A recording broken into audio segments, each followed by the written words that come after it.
विचार लो कि मरते हो ना, मृत्यु से डरो कभी। मरो परंतु यो मरो कि याद जो करे सभी।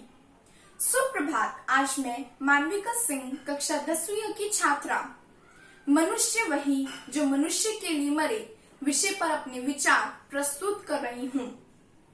जीवन यह ईश्वर द्वारा मनुष्य के लिए सबसे अनमोल उपहार है, परंतु इसकी मूल्यता तभी बढ़ती है जब हम अपने जीवन का सदुपयोग करें। अपने लिए तो सभी जीते हैं, परंतु जो अपने जीवन से दूसरे का भला करे और निस्वार्थ होकर परोपकारी बने, वही जीवन की इस कठिन परीक्षा का वीर कहलाता है। और फिर वह मनुष्य ही क्या जो दूसरे मनुष्य के काम ना आ सके। मैथिली शरण गुप्त द्वारा यह बिल्कुल उचित कहा है। वही पशु प्रवृत्ति है जो आप चरे, वही मनुष्य है जो मनुष्य के लिए मरे।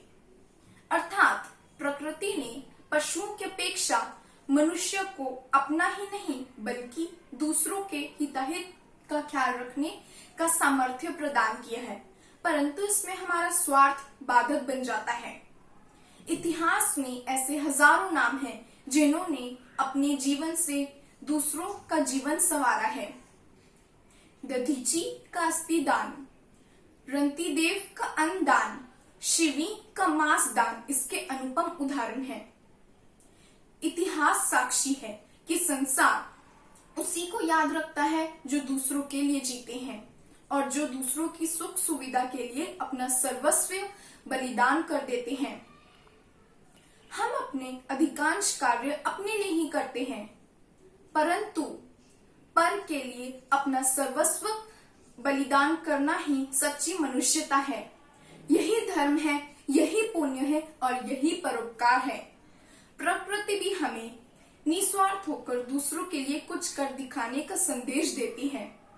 नदियां अपना जल स्वयं नहीं पीती, वृक्ष अपने फल स्वयं नहीं खाता, बादल पृथ्वी से कुछ नहीं मांगते बल्कि उसे अपनी अमृत वर्षा से शस्य श्यामला बना देते हैं।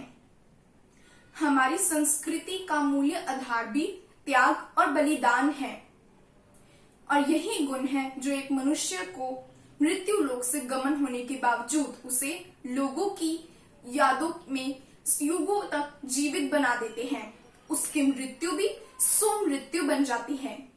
असल में एक मनुष्यता ही है जो एक मनुष्य का असली श्रृंगार है, और जो मनुष्य अपने से पहले दूसरों के बारे में सोचते हैं वह मनुष्य के रूप में देवता होते हैं। धन्यवाद।